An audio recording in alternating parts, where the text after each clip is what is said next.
Hey everyone, welcome back to the Siren podcast. My guest today is Chad Knight. He is a singer, songwriter, musician, guitarist with the Chad Knight Band. He has a new album dropping this Monday. He's got some new music videos out, and he's got a live DVD coming out as well. We talk about all of that. He is also the owner and the operator at the Night Butcher. So if you want some awesome, tasty meats, they do all kinds of custom stuff. Whatever you want, they got it. Head over there. They'll bring it out for you and all that stuff during the quarantine. So just a few things before he comes on. I have my live stream coming up. That's going to be April 25th at 8 o'clock. And I'm hosting local bands and local-ish bands' original songs. So if you want your song featured on there, just send it to me. If you're not a big band, if you are a big band, I don't care. Just as long as it's your original songs, send it in to me and I'll play it on the show. It doesn't have to be a pro recording. It can just be you sitting at the table playing your guitar or just you sitting in your car singing. I don't care. Just send it in. I'm also doing a tasty riff contest. So all I'm asking is you send in a 20-second clip of you playing guitar, bass, drums, singing, playing the flute, whatever kind of music instrument you play. 20-second, just you ripping, killing it. You can call it a riff or a solo or whatever you want to do. You can have a backing track. You can just film it with your phone. I don't care. Just send that in. Send it to ambulancestudios@gmail.com. Or you can just go over to my Facebook page. You can also send in your original song there as well. I have a lot more details on my page at Ambulance Studios. That's Ambulance Studios with 2 A's. During that live stream, I'm going to have a tip jar out through PayPal or something along those lines. And all money that I am tipped, I am going to give to local artists that are out of work right now due to the quarantine and things that are happening right now. So I'm not going to take any of that money. It's going to all go to artists that need it right now. So without any further ado, the man that brought back Laurelpalooza, Chad Knight. The man who shall stand in my way or rise above hate, no matter what they say. But whoa, oh, oh, oh, oh, oh, oh, oh, oh. But whoa, oh, oh, oh, oh, oh, oh. But whoa, oh, oh, oh, oh, oh, oh, oh, oh. But whoa, oh, oh, oh, oh, oh, oh. Confidence, you gotta have it. Confidence, reach out and grab it. Confidence, you gotta have it. Confidence, reach out and grab it. Whoa. Confidence. Thanks for coming on, man. I appreciate it. Yeah, man. Thanks for having me. Yeah, it's awesome. Good to see you. You too, man. Wait, I was gonna say before we start, you said you were in a band and we played together at the Green Room in Hattiesburg, Yes. like way back. Yes, it was way back, and the band we were in, there was probably 3 or 4 at that time because we kind of just like jumped around to different bands, but we played like screamo type music. Yeah, I remember at Screamo. Yeah. But what was the name of the band? One was A Hero's Fall, and one was Ivory Saves Lives. I remember both of those. Yeah. Y'all played Laurelpalooza too. Yes. Yeah, I remember. Yeah, That's awesome. that was probably, I don't know, 15 years ago, 10 Yeah. at least 10. I think I remember you guys playing 2006 because I was the last to go on. I think it was a Friday, and like it was just a riot like broke out, and you guys were just tearing it up, man. The screamo, man, I like it. Yeah. It was fun back then, different Yeah. stuff going on. But I'm still into some of that kind of music. Not too much, but still into some of it. So I'm actually kind of getting on too much because I kind of skipped it. I was like so 90s even during the early 2000s, so it's like I just skipped emo. But I dig it now, so yeah, it's all good. I mean, I listen to all kinds of genres, so it was just like, it's good, and it's good. It helps you evolve. You get inspired still, and it's good to still get into new music too. Oh So yeah, I like every few years I kind of get into a different genre, and I like to play around with it. Like I got into rap at one point. I wasn't like a big rapper, but listening to it yeah, and learning how to make beats and do things like that. I think it really broadens your horizon, and it allows you to appreciate music that you otherwise would have dismissed as something yes, that's not even good or something you would like. Like I had Medicine Man on. He's a electronic artist. I guess he goes by producer. yeah, And we started talking about how he had all these different bands and doing different things, and I was like, I didn't even know electronic music was doing that type stuff, and that's like a new thing right. for me to go and check out and look at now. So you never know when you'll Yeah, find something. that's right, man. Yeah, I actually caught that podcast too. So yeah, had Drew West on there. Yeah, yeah. Yeah, yeah. He definitely changed his hair up from the last time I saw him. I was like, wow, man, it's sick though. Yeah. Yeah, it was groovy for sure.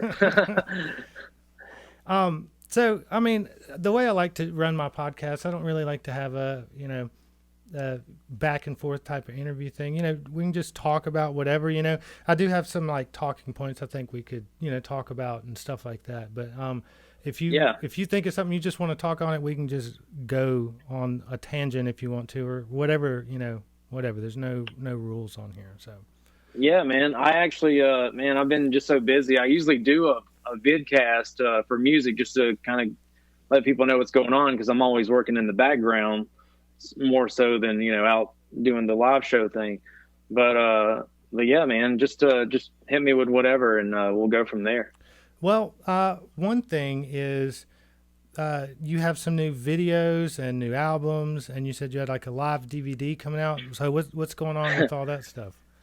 Yeah. So first and foremost, if you haven't got it, it's the self-titled album. We released it last year, and I actually filmed 5 music videos, and I've been releasing it, just kind of, making it last because it's like when you release an album.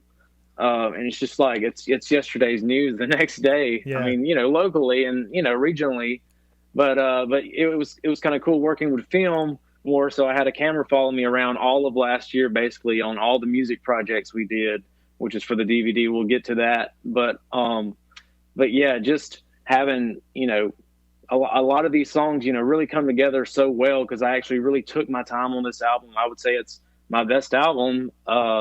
And it's coming back, moving back from Seattle, back to my hometown. So it's kind of cool. It's like starting a whole new band together again, and it's like knowing what direction the music's going to go.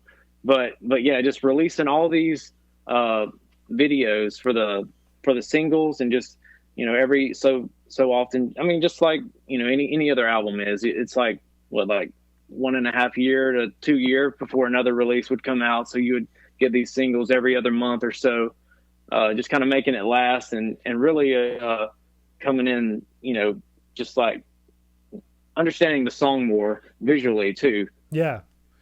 To me, when sometimes you can hear a song and it's okay, and then you see it with a music video and it completely makes the song better somehow, and you're just like, oh, I get it. So I love having like a visual that goes along with it. So, and I think it's rad that you're doing. I've never thought of that. Instead of just dropping an album and then being like, "See you guys in 2 years," you have something, right? Every few to months. Build. Yeah, that's a really good idea. You had Forrest do those videos for you. Forrest Proctor, Epic Film and Photography. We're kind of linked together with my production company, Night Features, and yeah, man, he's helped me a lot on audio and video wise, and editing, man. He's a great director. He knows what he's doing in the chair. Yeah, I had him on last night actually. So right on. Yeah, it was nice talking with him about what he's doing and stuff. So that's pretty cool. Awesome. Yeah, man. Dig working with him. Yeah, I mean, we're turning out some good stuff. We're actually editing the DVD documentary. But yeah, first I was going to say, yeah, so happening this Monday, we're actually releasing the live album that we recorded on 420 last year, and that was a good show to me, and I'm glad we actually did a good production with it, because I always wanted to release a live album, and having Mark Black there from Black Market Studios, he did all that, but yeah, it was a good time because we had just reformed. I got a new percussion section where I have it's a 5-piece where I have a drummer and extra percussion. Oh, that's cool. On like congas, I mean, just kind of honing in the music, getting where I want to be. Soon maybe I'll have that horn section, and I can drop the guitar and just sing, and just do it. But yeah, I really like the way it's going. But this Monday we're going to release it a year from the day we recorded it. This Monday, 420, everywhere. It was going to be released this summer. In June we're going to have a release party, but since the whole, COVID thing. Yeah. It's just like that's the economy side. It sucks. It's like it really hurts on the musically side of me, but I'm very grateful and blessed that I also have a day job, and that's what pays the bills, and it's a blessing. But yeah, so yeah, this Monday the live album will come out. It's going to get an early release, April 20th, 2020. And hopefully by July 3rd, that's actually my next live show, and it's America Bash. It's the annual show I have on my patio at the Night Butcher, right before the fireworks go off at Cowboy Maloney's. So, and we always have a bash, and it's just like an opener. It's going to be Hearsay Replay, and then we're going to close it right before the fireworks. And we're going to release it's a release party for the DVD, the documentary we're finishing editing right now. Actually, Forrest is working on it pretty hard. But yeah, it's got 3 live shows I did last year, the 420 release date, the singer-songwriter showcase at Lot Furniture, and also America Bash 5 we did last year with Paul Johnson. And also the 5 music videos, also a couple mini documentaries, bloopers, extras, all that good stuff. Oh, yeah. And I'll release it on just regular DVD, because last year I did a Blu-ray with this live DVD for New Sound, and we recorded the whole set of Laurelpalooza 2018 and threw it on there. But everybody was like, I don't have a Blu-ray player. I'm just like, where have you people been? So I'm going to just release it on DVD, because everybody at least has a regular DVD player by now, and I get it. We're in the South. Some people, maybe you should do what's in 4K. I should, yeah. I mean, I've got plenty of them. There you go, VHS tapes. I mean, let's throw it way back. But no, and it's something, and it's going to be called Becoming the Band.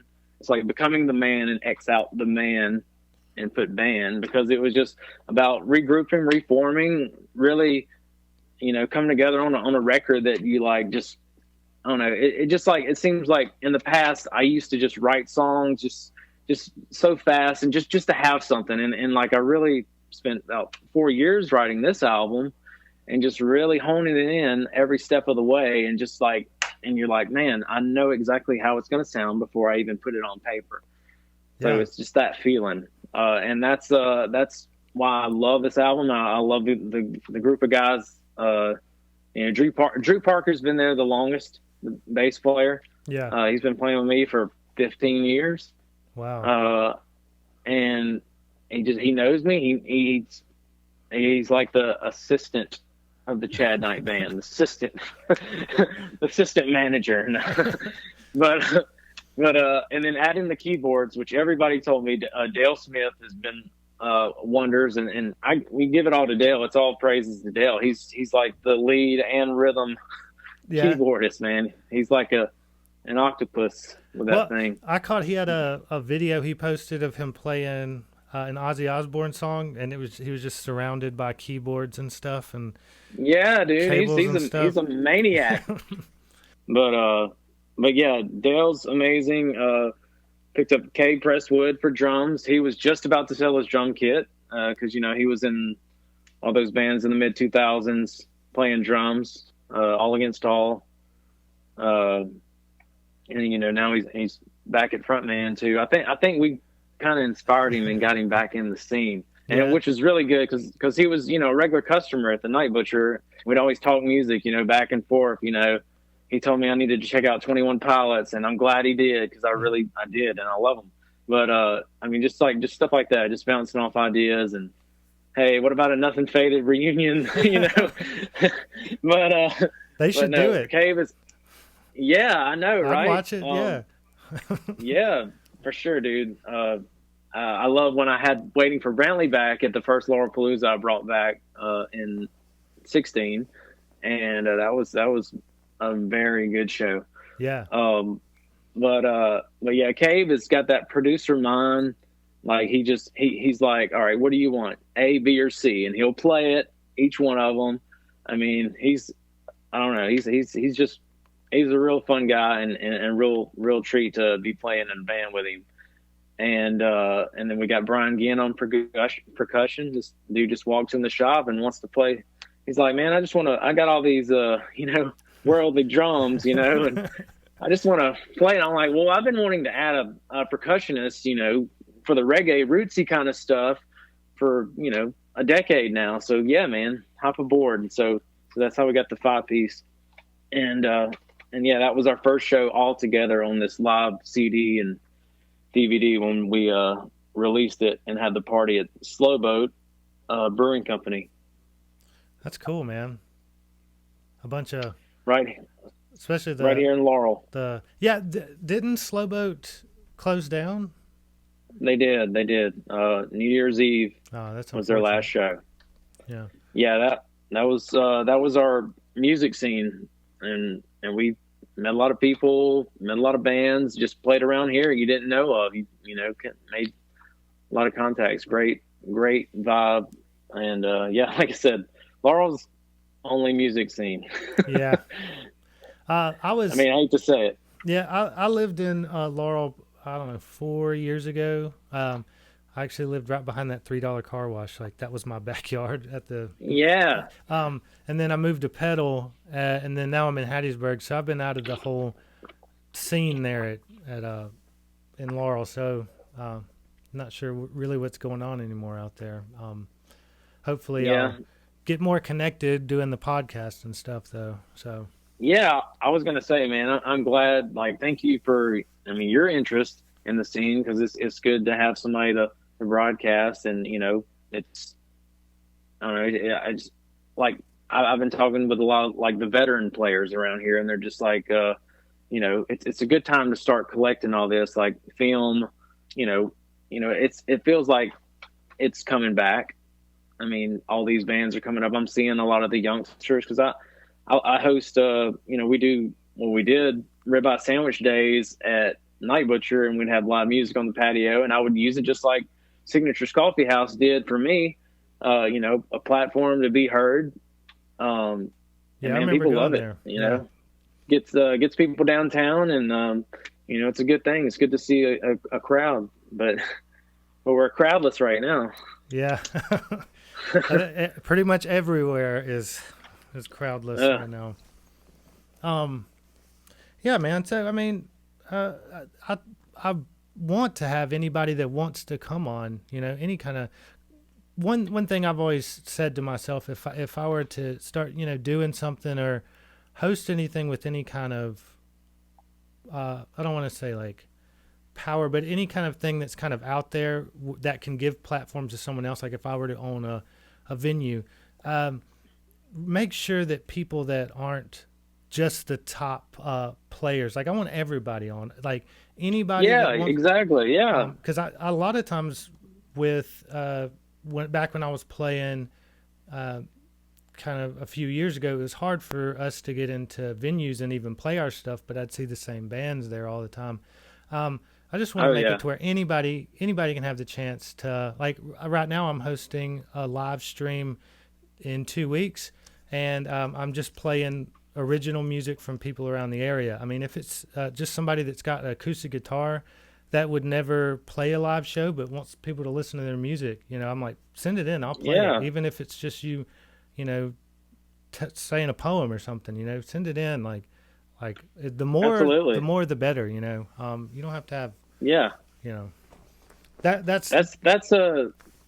Go ahead. yeah, the talking back and forth sometimes it overlaps because of the lag. So, but yeah, that's what I want my podcast to be. Anybody, you know, even if Steven Tyler wants to come on, you can come on. If the guy Yeah. that just picked up a guitar yesterday wants to show off, that's fine. You know, so Yeah, man, I dig it. It gives people a chance, and they get used to playing in front of a crowd. And I mean, they're going to practice and evolve from there.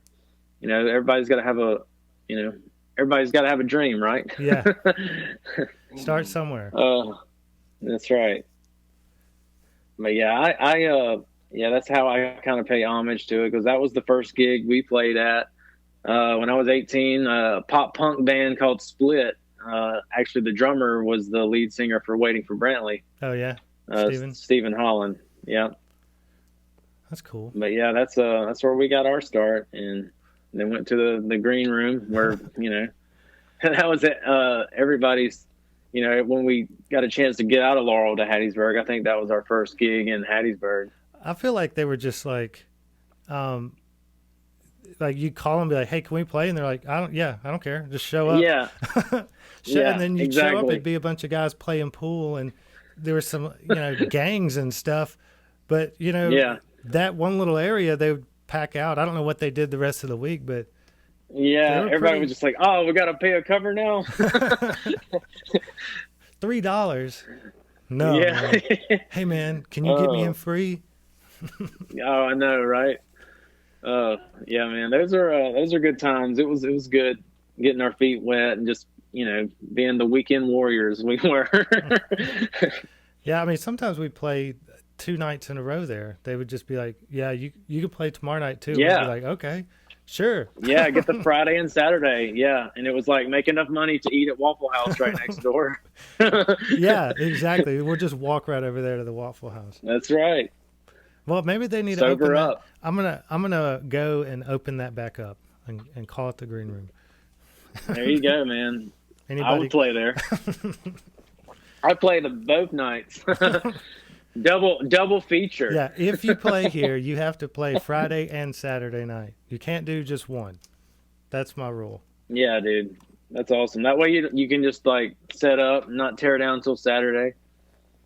I did play I was in a cover band for a while, which is actually a lot more fun than I thought it would be.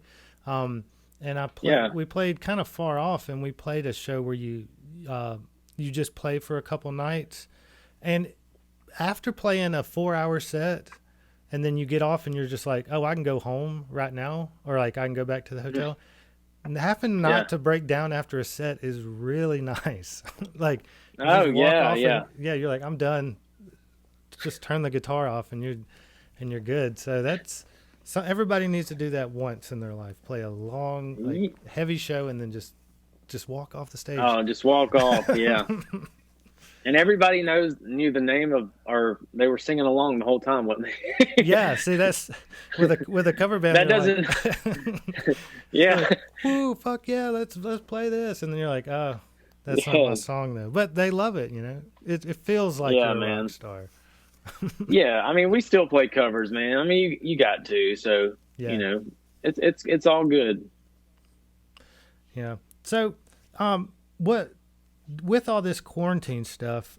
What are you doing? Like, are you like for the night butcher? Are you having like pickups? Or are you still just like letting people come in? Or well, we're so under the grocery category, and we did put up signs where just so people will keep the distance.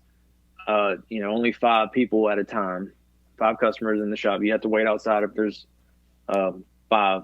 So, but it's normal. We're giving them the option. You can call in, pay over the phone, or run it out to you curbside. So however, we're here to serve. So, but yeah, luckily we have local suppliers and we're still able to get meat in. So it's a blessing to be able to supply and have a new customer base too of Laurel, because the grocery stores are running out of ground beef and stuff like that, essential stuff. Wow. So, do you have any plans of building one in Hattiesburg? No, not at all. Not at all. It wouldn't be the same. Yeah. I was saying, Yeah. and then I could just run up there and get my stuff, but I have to drive the Yeah. long to get to the. Yeah, man. Hey, we get a lot of Hattiesburg customers too. So Well, maybe I can just go and get like 2 weeks worth. Maybe not when everybody's trying to get the food, but come and get and. yeah, man. All you got to do is just call ahead, man. We got you. Whatever you need. But it's yeah, man. It's like I said, it's crazy under the circumstances. We're keeping busy, man. It's been crazy. It was a crazy day today. So Well, I mean, if you can stay busy right now, a lot of places are letting people go. Instead of sending them home, yeah, they're sending them home and saying we can't pay you anymore. So just so it's good to still have stuff coming in. yeah. Very good. Grateful for sure. So what actually got you into doing, like, I guess is butchering the right word, being a butcher, or is Yeah, there like butchery. a butchery? Butchery, the art of butchery. Yeah, Okay. that's a word.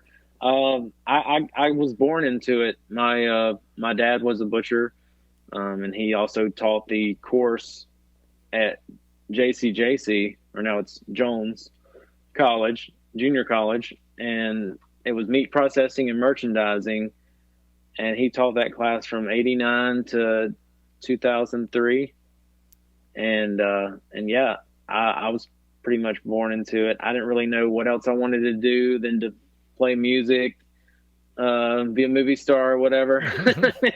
And so I just I knew it, and it was and he always told me, nobody there, people are not going to stop eating. It's a good business, and he was That's right. right. Yeah. And if you know, I mean, if you know what you're doing, it is a good business.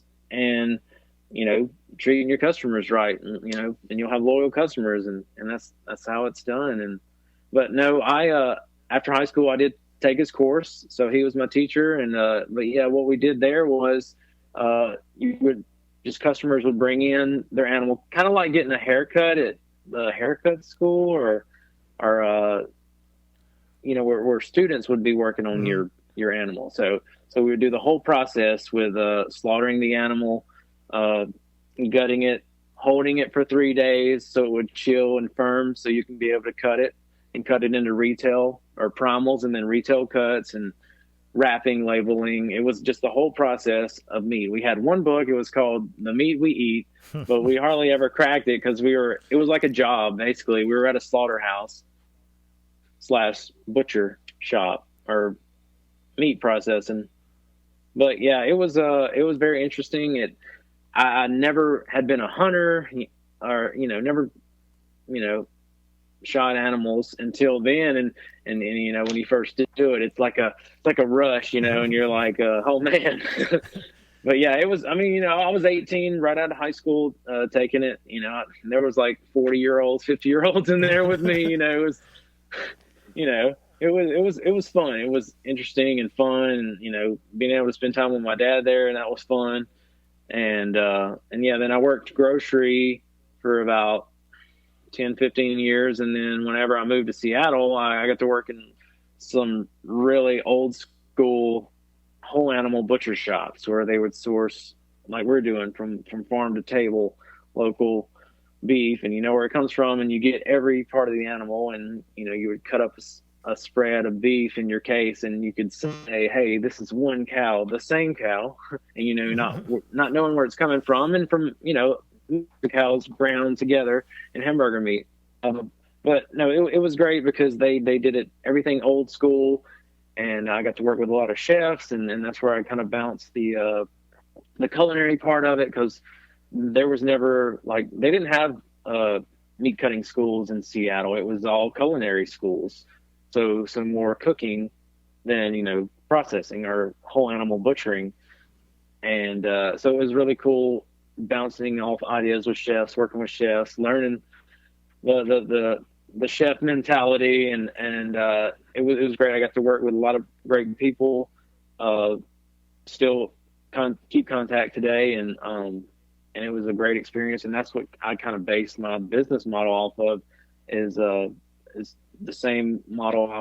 I worked in a couple butcher shops up there, and I just like that style, that old school. Like, you go to the meat shop to get your meat, like the old days, and Germany, old world. So, and that's what Night Butcher became. I like that. I can admit that I've never actually been to the Night Butcher, because when I was in Laurel, I'd always just be like, I'd always be like, I need to go by there, and then I would just end up going to the I grocery store. thought I swear I thought you came in one day and got like some beef jerky or something. But I guess it was somebody looked just like you, because you got the beard now and your hair's darker now. But like I thought it was you, but I guess not. I haven't. I've had some of your beef jerky though. It's like a steak, but it's beef jerky. Yeah. That was good.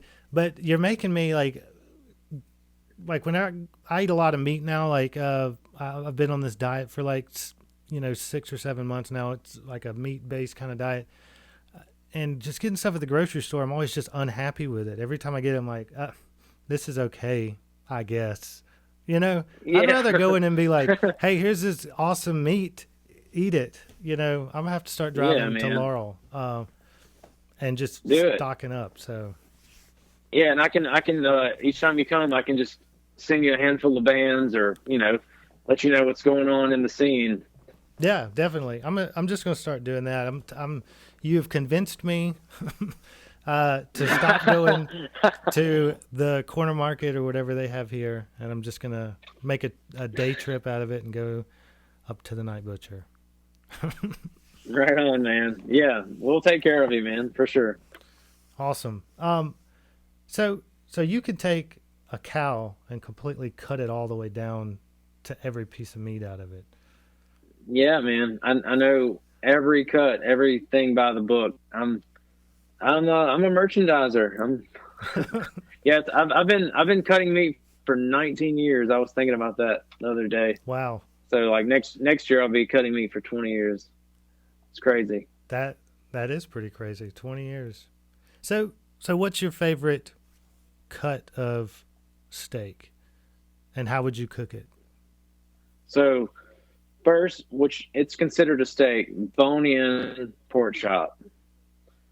Steak, good pork char chop? grill. Yeah, I mean, bone-in pork chop. Yeah, I mean it's the you got the ribeye end, the blade shoulder chop side of the rib chop, and then you got the center cut like the T-bone. I mean they're basically built the same way, but no, just a good, oh man, just a good dry rub charred grilled pork chop. Bone-in pork chop's got to be bone-in. Because I like to gnaw on that bone. But no, and then beef wise, I mean, definitely go to would be a ribeye. But I don't know. I would say I'd say a good chuck pot roast, man. Can't beat a good chuck pot roast. Chuck pot roast. Melted, yes. Just like, and then making barbecue beef pulled sandwiches out of it the next day. But yeah, bone-in pork chop is definitely go to. That's what I'm grilling if I grill or order at a restaurant for sure. So you sell bone-in pork chops? Yes. Every cut. Oh, go ahead. I'm gonna buy a bone-in pork chop, and Right whatever seasoning that you recommend, I'm gonna put it on there and I'm gonna cook it and send you a picture of it. or I can season it for you. Either way. Oh well, yeah. We do that. We do that too. Custom butcher here. Awesome. But yeah, we have every cut of beef, pork, chicken, and lamb. Wow. That's our main. That's our core animals. I have never had lamb. Never eaten it. Yeah, it's a different ball game for sure. I mean, it's not every day that I just want to be like, oh, I want some lamb chops. So it's but if it's prepared and cooked the right way, it is really good. I've had really good lamb. I've had really bad lamb. So I've never really been a master myself at it, which I don't really attempt it that much, but I've had some really good lamb before. I'll probably wait till I'm at a restaurant and just be like, Y'all cooked Yeah, the lamb for me. there you go. So you are the guy that brought back Laurelpalooza. What I'm the guy. you're the guy. You're the brains behind it. What's the story? Did you just one day say, you know what, I'm gonna just bring it back, or I mean, because we all Well, wanted it to come back. The first year they didn't have it, I was like, what do you mean? I So know, I know. It was definitely our music scenes. I like to say our WrestleMania yeah, that's once a exactly. year, kind Yeah. of. I mean, it was a good time, always a good crowd. You know, everybody was supporting local, and I still kind of have the same model with it. I only book original bands, and I want every band to play 90% original because it's a showcase for you to get heard, and kind of based off, well, kind of in the name, Laurelpalooza, or I don't know, I guess like a variety show, like Bill Street Festival or Hangout Festival, just all genres, all local, all good. But I was like you, I hated to see it go. I was like, holy shit, it's like it's gone, yeah. And like then I was just a little you know nobody, and I didn't know what to do, how to bring anything back.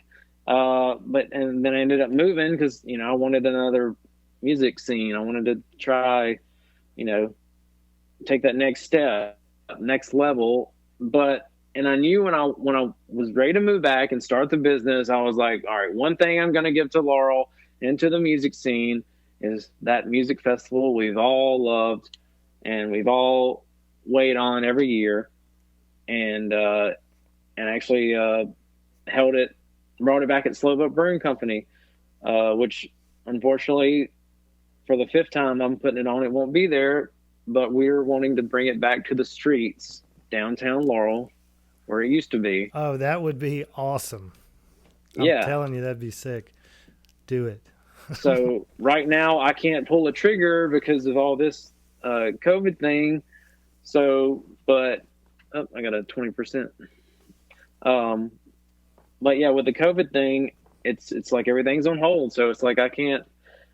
I will say the projected date, it was set in stone, November 7th. So we did actually push it back to where it was a little cooler because September was always kind of hot.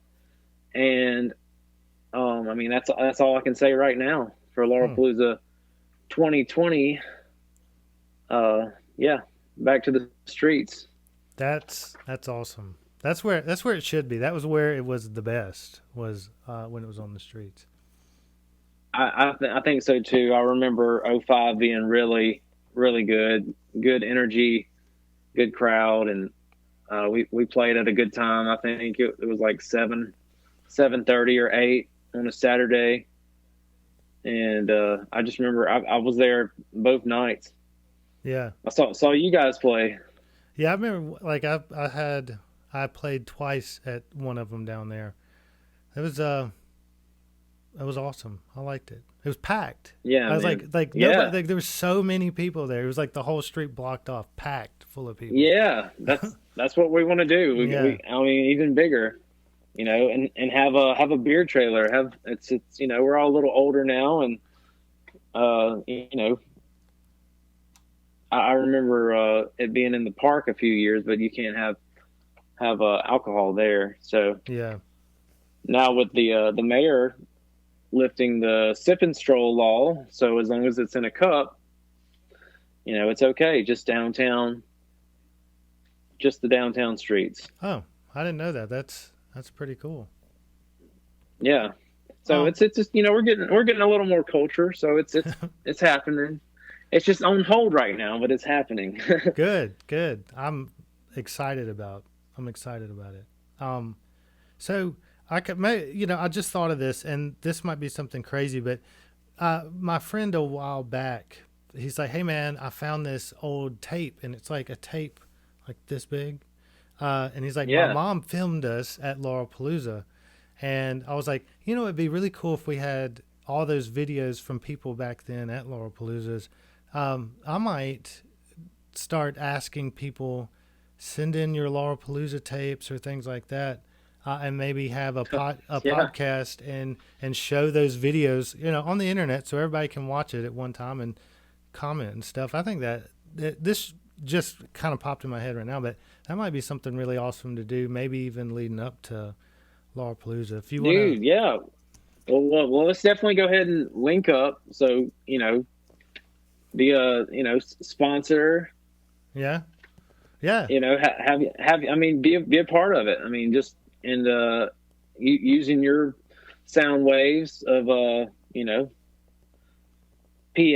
So, I mean, I think that'd be a good thing to link up, man. I mean, cause a lot of the bands you're having are the kind of bands that we're having. yeah. Yeah, cool, man. We can talk about it further, but I think that would be really cool. Man. Just even see, the different angles, different people back then didn't have cell phones, so there might not be as much as there would today. But Right. yeah. But we'll see. That sounds. Yeah, man. That'd be cool, man. We can talk about it. Awesome. Yeah, dude. We'll talk about it. So.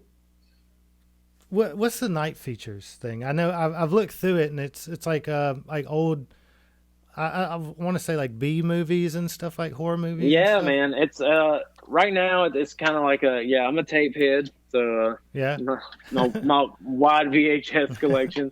Yeah, especially B-rated horror. Hang on, here you go. Yeah, right now it's.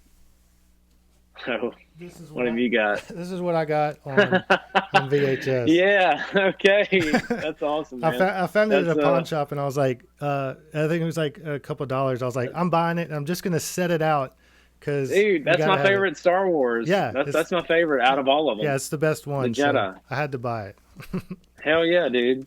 Yeah, now it's a big VHS is kind of making the comeback. It's a lot of people our age, 30s, 40s, just kind of posting up old stuff, and a lot of the horror films that didn't get digitally transferred to DVD or Blu-ray, and now they're starting to get that transfer thanks to like Arrow Video or Vinegar Syndrome, all these distributors that are actually giving them some love now, bringing them into the digital world. But yeah, no. Filming, it's kind of where I see myself in my 40s. Kind of taking a break from music and getting into producing, directing, even acting. I've got some, just tossed around some movie scripts. One's a horror, one's a romantic comedy, and a couple more horrors probably. Yeah. Just ideas bouncing around. But I host this movie night with my friend at Lee's Coffee and Tea downtown Laurel. We do it like once a month, or we did, and we would just show all these slop, films, and we dress up like these 80s punk teenagers, and but yeah, it's kind of cool right now. Just kind of having inspiration, and yeah, it's like my label. Everything is produced under me. It's all DIY, or DIY, do it yourself. You know what I mean? But either way, but I mean, it's I control everything, and that's that's how I like it. I don't I don't care to get picked up by some other management. I'm just doing it myself. Yeah, that's when it gets weird. They make you like, you have to play this, and hey, could you cut your hair and maybe get a different drummer, and you're like, yeah, no. They're like, well, you got to. Yeah, exactly. So lose some weight. Wow. But yeah, I mean, it's cool. Just it's always I always write down all my projects and just have like a timeline, and I just like being creative. That's in my downtime. It's rather than that's kind of the thing after opening up the business, not really touring and playing shows every weekend like I used to, and spending more time in the background and creating, and actually taking time, with the producer thing, and really, like I said, honing it in. And it's just, I don't know. It's been a lot better for me in the later years. So That's good. That's awesome. So what's next for Chad Knight? what's Besides next? what we've talked about, what's on the horizon for you? Okay, so Horizons. I'm after America Bash in the summer. After we release the DVD, I'm gonna go straight into the studio and record this Christmas EP. I've been just on a shelf for like 5 years. I've been wanting to record it. It's two originals and like six, maybe eight traditional Christmas songs, and I want to release it on Black Friday, November 27th, 2020. Oh, that's cool. I don't think anybody's ever done that. Not around here, at least. Yeah. Yeah, I've always wanted to do a Christmas album dedicated to my granddad. Um, and yeah, it's like I said, I've been wanting to do it for a while. It's just kind of been put off. Usually it's like when the original stuff is just, when it's flowing and you just kind of set the Christmas to the side. But I'm definitely, this year has been all about bucket list, doing the live album, the DVD, and the Christmas album. And then I can get back, which I've been currently writing for my follow up. It's more of an emotional album. I've got one finished. We've played it a couple times. Well, we played it at a wedding, Dale's wedding actually. But yeah, it's called Dream World. But yeah, just kind of, you evolving, and especially like in your 30s, you like start listening to more Motown or Hall and Oates, but then again, you got all this new stuff coming out. Like even a lot of the top alternative, I enjoy. Like I mentioned, 21 Pilots. Mm-hmm. They're really cool because they're kind of all over the place, but still grooving. And I'm actually liking like stuff like Fall Out Boy and Panic at the Disco. Yeah. Chemical Romance is back, and that's all like 10 to 15 years old. So it's like making its comeback. And then like my favorite band's always been Sublime, and you got Sublime with the new singer, Sublime with Rome, and they're in there, and they're all on the same record label, Fueled by Ramen. Fueled by Ramen. Ramen. Yeah, Ramen. Yeah. But and it's cool seeing all this music just kind of come back around, and just the way it's kind of, I don't know, connected, I guess. Yeah. That's but cool. But yeah, definitely the follow up will be a little more emo, but still kind of, the reggae dub, reggae rock we've been producing here lately. Yeah, that's cool. The My Chemical Romance and Panic at the Disco, I kind of thought that was out of the way. I'm glad someone else likes it, because I like Panic at the Disco, and that was one of those albums. Dude, when I heard it the first time, I was like, "This is really good, and it's really well produced and good." And then I could listen to the whole album, and I was like, "This is one of those albums." So yeah, dude, awesome. Yeah, his last two albums has like changed me. Yeah, like it's more, I know, like a solo attempt, but I mean every song's a banger, man. Yeah, he's like a male diva. He can sing. There's a live video of him singing. I can't tell you the song, and I don't want to sing it, but he starts off with this where he hits this little high note, and he just kind of rings up into it. It's one of his more popular ones, but he did it live on the show, and I was just like, damn, like how does that even come out of somebody's body? So right, yeah, it's ridiculous sometimes. Yeah, he's been singing since he was 12, I think. He like sings 2 hours a day since he was 12, still to this day. God, I don't have. I saw that on a. I know, right? I saw that on a documentary. But yeah, well, killer dude. Someone told me that their first show was on MTV. They had this video where they played on MTV, and they looked very nervous and awkward because it was their first live show, and they were playing in front of millions of people. I can imagine that being. Yeah. I would be nervous as well. Oh yeah. Well, I mean, what all this stuff you got the new albums, you got the new DVD.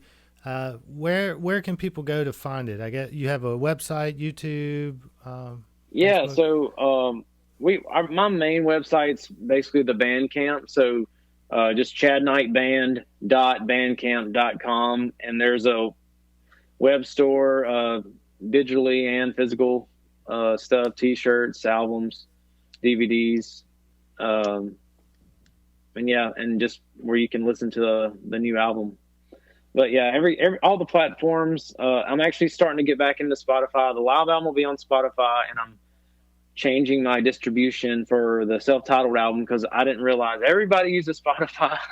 and I was kind of with Taylor Swift and all them, and just like, you get a one or two pennies of play, and it's just like when you're putting all this work, and you're just like, I don't know, but it's at the end of the day, you just want people to hear it. So it's like it's been a year, so I'll put the new album on there as well.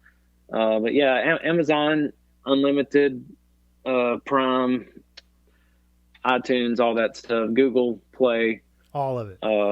It's there. Yeah, I mean, you can find it. YouTube, the videos are on YouTube. We've been releasing them through YouTube. Instagram at Chad Knight Band. I don't do Twitter anymore. I actually recently deleted Twitter. Twitter. It's just a lot. I don't know. Mine's like a spam account, or I'm seeing a lot of spam on mine, so I just deleted it. I don't really use it, but Facebook and Instagram. But yeah, that Bandcamp, that's like the main hub.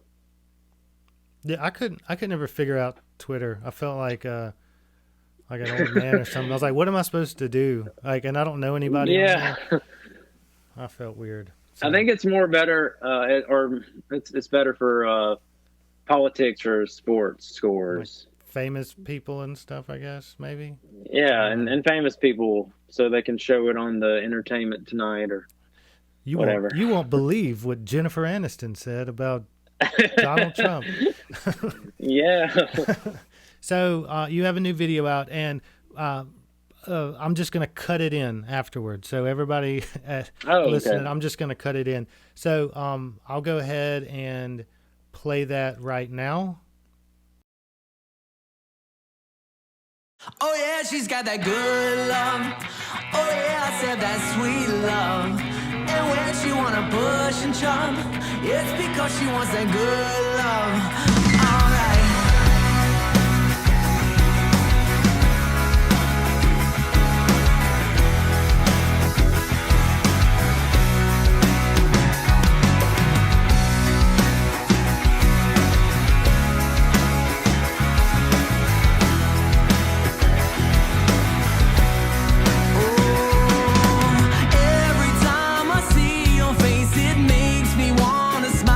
Days and all my pain and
that good love. Oh yeah, she's got that good love. Oh yeah, I said that sweet love. And when she wanna push and shove, it's because she wants that good love. Oh.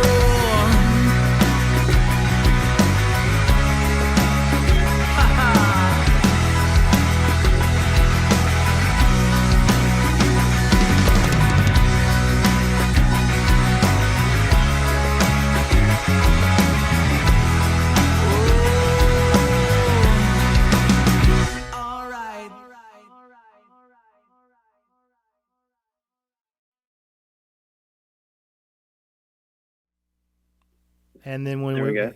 there was the video, and this one is She's Got That Good Love. Is that the correct name? That's it. So you wanted to kind of talk about that, like what that is, or briefly? Yeah, man. You know, I've been kind of slowly working on that song. I got 10% now. Slowly working on that song with the hook. And yeah, we got in the studio, and Mark was like, "Oh, crazy about it." And I was like, "Is this really good?" And I was like, he was like, "Yeah, man, it's like the catchiest song." I'm just like, "Yeah, I know. I mean, it is what it is. Hey, it's my one-hit wonder, I guess." That's actually the most viral video I've ever had in my whole music career. So no, it's cool, Yeah. and I mean, it's catchy. You know, it's about long-lasting relationship, you know, built together so strong, and you know, marriage is tough, and you know, we all go through shit, and it's like you know, the strong will survive kind of vibe. So you know, and you always gotta reset, you know, when things go wrong, and kind of have you know, get that reconnection, and make it still fresh all the time, you know. Yeah. That's cool. I really like the video, the crown and the shots on top of the roof. Do you have the access to that whole building that you're in? Or do you? Well, I know a friend who knows a friend, so no, it was cool. We actually had to go through the building next door, up that staircase and onto the roof, and then I jumped on top of our building, which has the Night Butcher. There's an apartment on top, but on top of it, and yeah, we had a lot of fun. I just kind of picked that outfit, the Fresh King telling the love story, and I like to get a little theatrical with it. Like I said, listening to that Panic Man, you know, He's got you. I know, right? But no, it's just like adding more, you know, like say, like motion picture kind of to it, and yeah, I know that the couple of my friends, and we just had this one private party, and we just invited all of our friends, and had that little scene there in the neighborhood, and yeah, it was and everybody liked it. We just, I mean, I don't know, we didn't take as much time editing on videos as we normally do, but it was just perfect. Everything just clicked. That's good. That's always good when that happens. Yeah. Awesome, man. Well, I appreciate you coming on. It was really awesome talking with you, catching up, you know, all that stuff. Likewise. If you ever want to come back, you got something new coming out, I'd love to have you back on, you know, just hit me up or whatever. So, you know, right on. So, got the new videos, new album coming out, a live DVD, this Monday, 4/20. I'm sure that was coincidental. What a coincidence. What a coincidence for that. And Night Butcher, all the best cuts of meat in Laurel and Night Features, where you can get your old school movie fix on. Awesome, man. Well, I guess we'll go ahead and wrap it up. Thanks for coming on again. And right on, man. Thank you. Thanks for having me. All right, man. Talk to you soon. All right. Peace. Peace.